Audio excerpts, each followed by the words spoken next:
আজকাল দেখা যায় যুবক ছেলেরা ওলামাদের থেকে এলেম না নিয়ে শুধু অনুবাদ করা বই পড়ে, অন্য ধর্মের বই দ্বারা ইসলামের দাওয়াত দিচ্ছে সোশ্যাল মিডিয়ার মাধ্যমে। এদের এই কাজ কতটুকু ঠিক? ওলামাদের থেকে এলেম না নিলে যে কোনো জাতি ডুববে। নিজে বই পড়ে, শুধুমাত্র বই পড়ে যারা এলেম না তারা অধিকাংশই ভুল করে এবং অধিকাংশই পরবর্তীতে আলেমদের বিরুদ্ধে নামে। দেখা যায় তখন নিজেই মনে করে সব বড় আলেম হয়ে গেছে এবং অন্য কোনো আলেম নাই, পৃথিবীতে কোনো আলেম নেই, একমাত্র সেই আলেম, এরকম দাবি করে বসে। এবং তারা দেখা গেছে যে নিজেরা হয়তো আরবি এবার তো পড়তে পারবে না, কিন্তু তারা কিন্তু আলেমদের সমালোচনার ক্ষেত্রে সবচেয়ে বেশি অগ্রণী। তারা প্রয়োজনে আলেমদের সমালোচনার জন্য ভিডিও কনফারেন্স করে বলবে এবং কখনো কখনো ভিডিও দিয়ে বসবে আলেমদের সমালোচনা। নিজে অর্থ পড়তেই পারে না, তখন তারা বোঝা উচিত আলেমদের পিছনে লাগা উচিত নয়, আলেমদের পিছনে লাগা উচিত নয়। আলেমদের তাকে শিখতে হবে, তাকে আলেমরা সবাই সব জানতে হবে জরুরি না। যার কাছ থেকে যতটুকু শিখে ততটুকু শিখবে, যার কাছ থেকে যেটা শেখার মতো নাই তার থেকে শিখবে না। কিন্তু তাই বলে তার সমালোচনা করা যাবে না যে ওনার কাছে নাই বলে তার সমালোচনা করে না। যেটা শিখছি একটু কম কি, একজন মানুষ সব দিকে পারফেক্ট হয় না। আরবি সাহিত্যে যে ভালো তার থেকে আরবি সাহিত্য শিখুন, যে হাদিসে ভালো তার হাদিস শিখুন। তিনি হয়তো আরবি সাহিত্য কম জানবেন, তাতে আরবি সাহিত্য নেওয়া জরুরি না।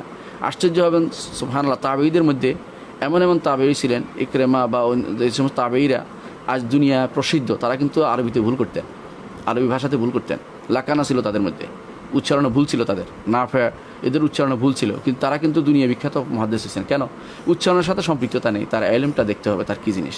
হয়তো তার মুখের ভাষার মধ্যে সামান্য কিছু সমস্যা আছে, অথবা তিনি আরবি ভাষাতে এরকম এত বেশি পণ্ডিত না, সিবইয়ের মতো হয়ে যান নাই, কিন্তু তিনি তো, অথবা খালিল ইবনে আহমদ আল ফারাহিদির মতো হন নাই, কিন্তু তিনি তো আরবি বুঝেন, অর্থটা বুঝেন, বলতে পারছেন। তো একজন আলেম থেকে আপনি যতটুকু পারেন নেবেন, যেটুকু আপনি নেওয়ার মতো নয় সেটাকে তাকে ছেড়ে দেবেন, অন্য আলেম থেকে নেবেন সেটা। কিন্তু তাই বলে এই আলেমের যেটা পারে না বলে সমালোচনা শুরু করে দিবেন, এটা কিন্তু ঠিক নয়। অনেকে দেখা যায় এটাই করে থাকে, আর ওরা ওই ছেলেগুলি করে যারা আজ একজনের বাংলা অনুবাদ করে সেটা পড়ছে সেটাই। আপনি কি জানেন যে বাংলা অনুবাদ করাটা শুদ্ধ হয়েছে? আপনি এটা জানার তো জ্ঞান নেই আপনার।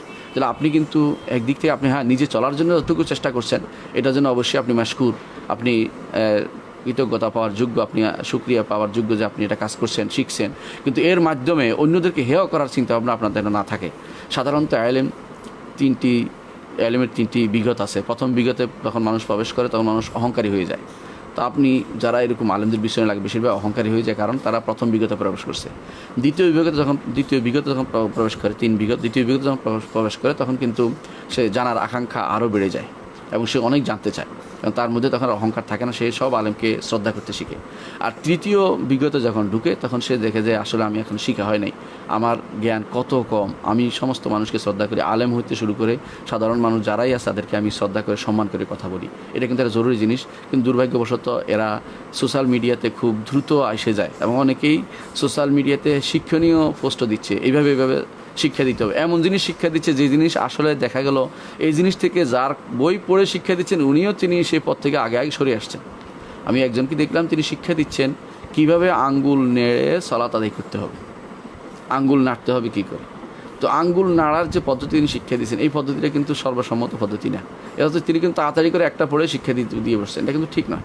তার সর্বসম্মতি পদ্ধতি হচ্ছে আঙ্গুল না নাড়াও একটা মত আছে এখানে, এবং এটা শক্তিশালী মত, কারণ আঙ্গুল নাড়াটা হাদিসটি দুর্বল অনেকে বলেছেন, মুনকার বলেছেন অনেকে। তাহলে দেখা গেছে যে তিনি কিন্তু বাংলা পড়ে কিন্তু এখন ফতোয়া দিয়ে বসছেন। আবার দেখা গেছে অনেকেই ইমাম বুখারী রহমতুল্লাহ একটা হাদিস পড়েই ফতোয়া দিচ্ছেন, অথচ ইমাম বুখারী রহমতুল্লাহ এই হাদিসে কী অর্থে বলেছেন সেটার যে তার যে ব্যাকগ্রাউন্ডটা তিনি পড়েন নাই। সেখানে বা তারা যেমন আবওয়াব আছে, সেখানে অনেক সময় দেখা যায় যে ইমাম বুখারী এই কথাটাকে অন্যরা নেননি, তো ওনারা বলছেন এটা মুফরাদাত ইমাম বুখারী একটি মত, ওনারা কিন্তু এই মতটি নেননি, আপনি সেটাকেই নিচ্ছেন। অনেক সময় দেখা যায় ইমাম নাসাইর একটি মতকে আপনি নিচ্ছেন, হয়তো ইমাম নাসাই সেই মতটি তার একক মত, অন্যরা সেটা নেননি। তাহলে আপনি এই একটি মত নিয়ে অন্যদের উপর চাপিয়ে দিতে পারেন না। হ্যাঁ, আপনি যদি আমল করতে চান, আপনি আমল করলেন, যে আমি এটা পড়ছি, আমি আমল করলাম, কিন্তু যখন অন্যদের কাছে বলবেন তখন আপনার উচিত হবে এই বিষয়ে ভালো করে জেনে তারপর কাজ করা। অনেক সময় একটি মত পেয়ে অনেকে অন্য মতকে এত খাটো করে তোলে যে তার সলাতই হয় না, তার অমুকই হয়, তার অজু হচ্ছে না, এইভাবে বলা তো ঠিক না। বলতে হবে আপনাকে সর্বোচ্চ। আর আমরা সবসময় সারা জীবন বলেছে আমার কাছে প্রাধান্যপ্রাপ্ত মত, এটা বলতে পারে আমার কাছে প্রাধান্যপ্রাপ্ত মত, অন্যটা হবে না এমন কথা জোর করে বলা, এটা শুধুমাত্র আকিদের ক্ষেত্রে আসে, এটা কোনো ফেকার ক্ষেত্রে এটা আসে না।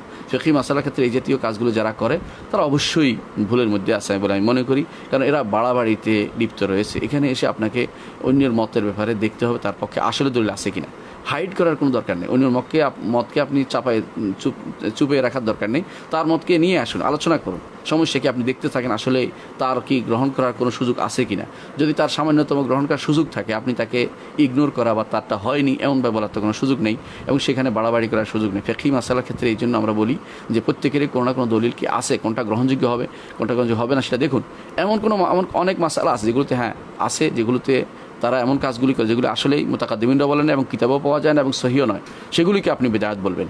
কিন্তু যেগুলোর মধ্যে নস আছে সাহাবায়ে কেরাম থেকে, সেগুলোকে বিদআত বলতে পারেন না। সেগুলিকে বলবেন যে আমার কাছে শ্রেষ্ঠ মত হচ্ছে এটা, ওইটা দুর্বল মত, এটা বলতে পারেন আপনার কাছে, আপনি বলতে পারেন। কিন্তু এটার কারণে আরেকজনকে তার সালাত হয় না, তার হয় না, এইভাবে কথাবার্তা বলা আসলে উচিত নয়। এই বিষয়টি আমাদের বোঝা উচিত।